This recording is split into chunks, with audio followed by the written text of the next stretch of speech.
Being a school crossing guard is one of the most challenging, demanding, and rewarding jobs you may ever have. Crossing guards provide an invaluable service to schools, parents, and communities. They are responsible for the safety and protection of our children. Nothing could be more important than that. Yet people seldom realize how dangerous a job it is. We live in one of the most densely populated states in the nation. We also have one of the highest pedestrian accident rates. There are a lot of reasons why: eating or drinking while driving, being distracted by cell phones, or simply not paying attention. There are increasing incidents of aggressive driving, the out of my way, I'm in a hurry syndrome. Regardless of the cause, our children and many school crossing guards are paying the price. Traffic accidents are a leading cause of death among children, while accidents involving school crossing guards have increased 65% in the last 10 years. I'm the one who trains the new crossing guards in our department. We've all seen children dart out into the path of a car without looking. That's our biggest fear. So when I'm training a new crossing guard, the first thing I tell them is this: to protect children while crossing them, you need to train and control them. We all know children are impulsive and often don't recognize hazards. Research has also shown that children lack auditory localization skills until they are 9 or 10 years old. Most adults know a car is approaching because they hear it. It's their hearing that tells them where the car is coming from. Children don't have this ability, and as a result, often are unaware of the approaching danger. When I'm training students, I keep giving the same first day of school safety speech until I know my kids get it.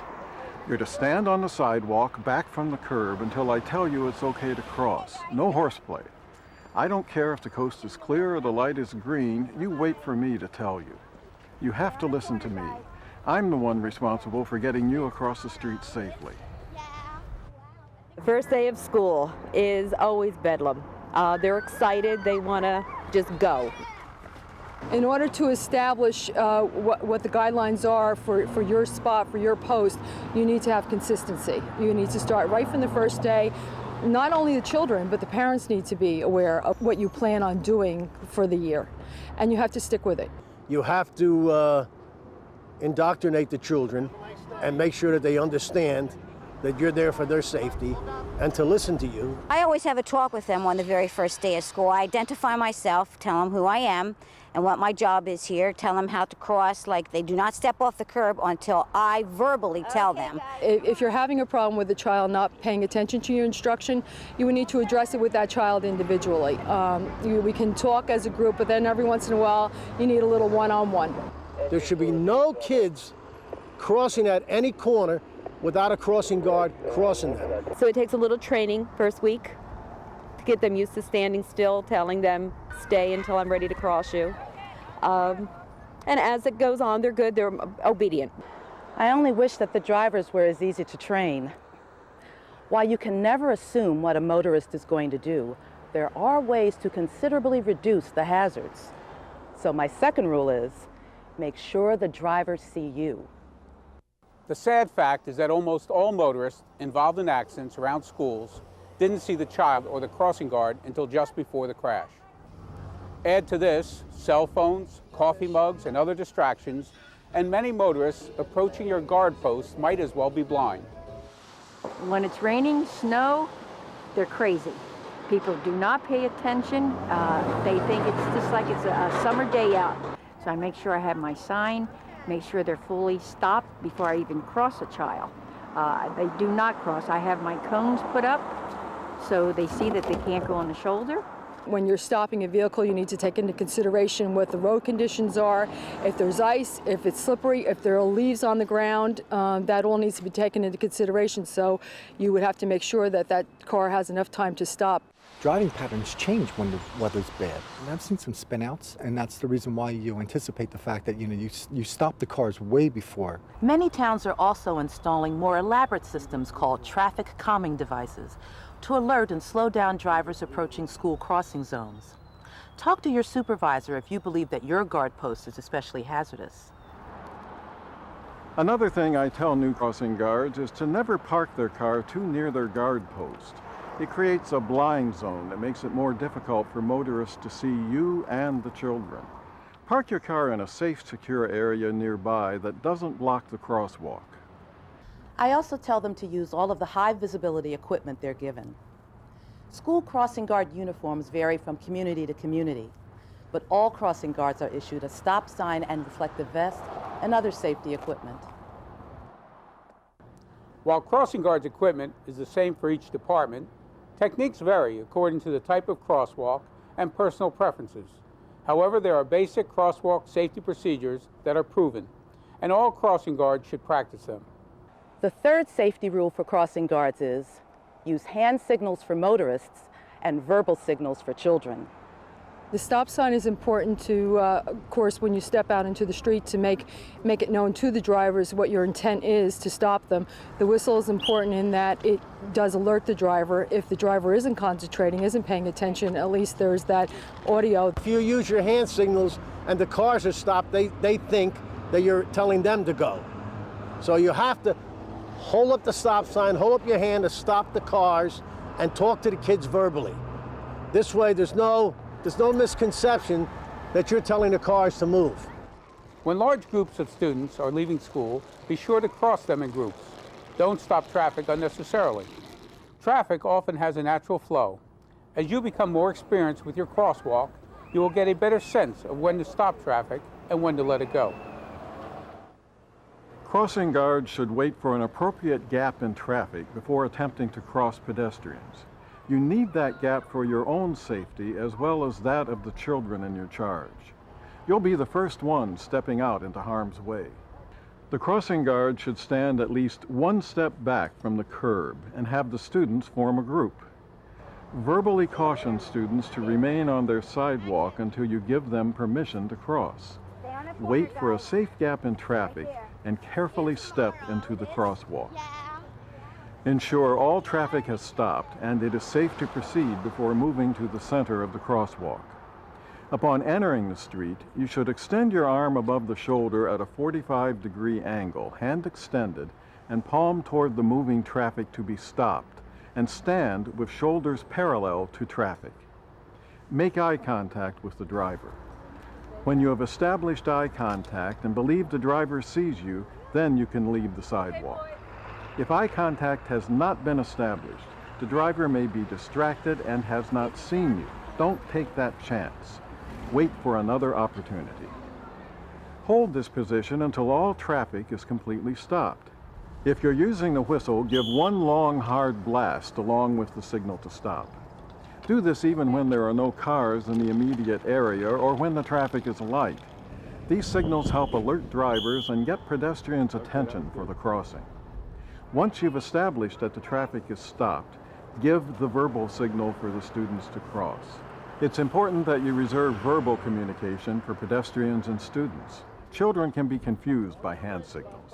That's why you must establish your crossing rules with your students right from the beginning.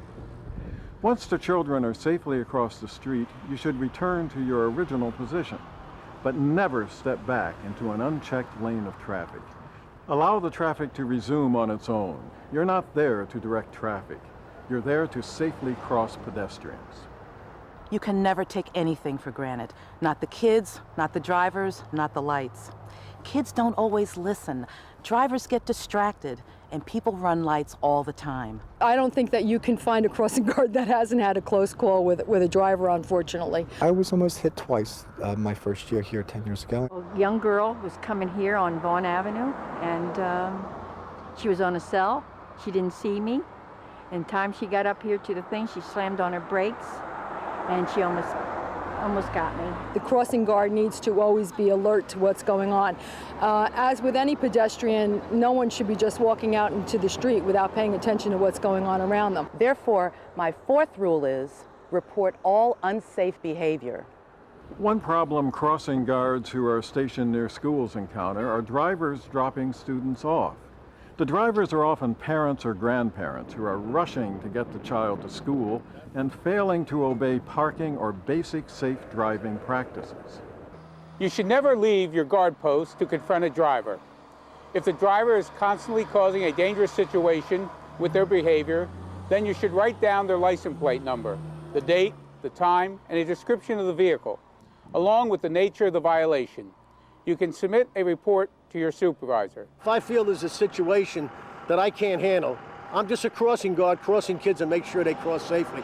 I will call the police station and report it, and they'll send a squad car within 5 minutes. We live in dangerous times. All too often, people are willing to prey on innocent children. You are an important part of the first line of defense. If you notice anyone behaving in a suspicious manner around the children, it's your responsibility to note which children are involved, get a detailed description of the suspect, get the license plate number and a description of the vehicle, and call it into your headquarters. And that brings us to the final thing I tell new crossing guards: protect yourself. Unless you're careful, this can be one of the most dangerous jobs in municipal government. Tragically, every year crossing guards are killed or seriously injured when they are hit by cars themselves. The problem is that traffic congestion has dramatically increased around our schools. 30 years ago, half our children walked to school. Today it's down to only 15%. That means that there are many more motorists in school zones, and they're all in a hurry. Another way to protect yourself is to have an annual physical and have your hearing and vision measured.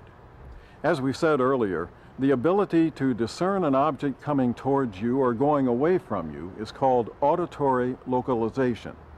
Unfortunately, adults tend to lose their auditory localization ability as they become older. As a crossing guard, you owe it to yourself and the children you are protecting to have your hearing and eyesight checked regularly. And if you feel that you are no longer capable of meeting the demands of the job, speak to your supervisor. You have to have good health because you're out here in all kinds of weather. The weather changes my outfit. You know, if it's snowing, I'm in a parka. I have my Elmer Fudd hat, my heavy mittens. Make sure you put your boots on and make sure that you've got sound footing. You don't want to, when you're able to go out on the street and cross somebody, slip and fall. So what does it take to be a good school crossing guard? To be a good crossing guard would be conscientious.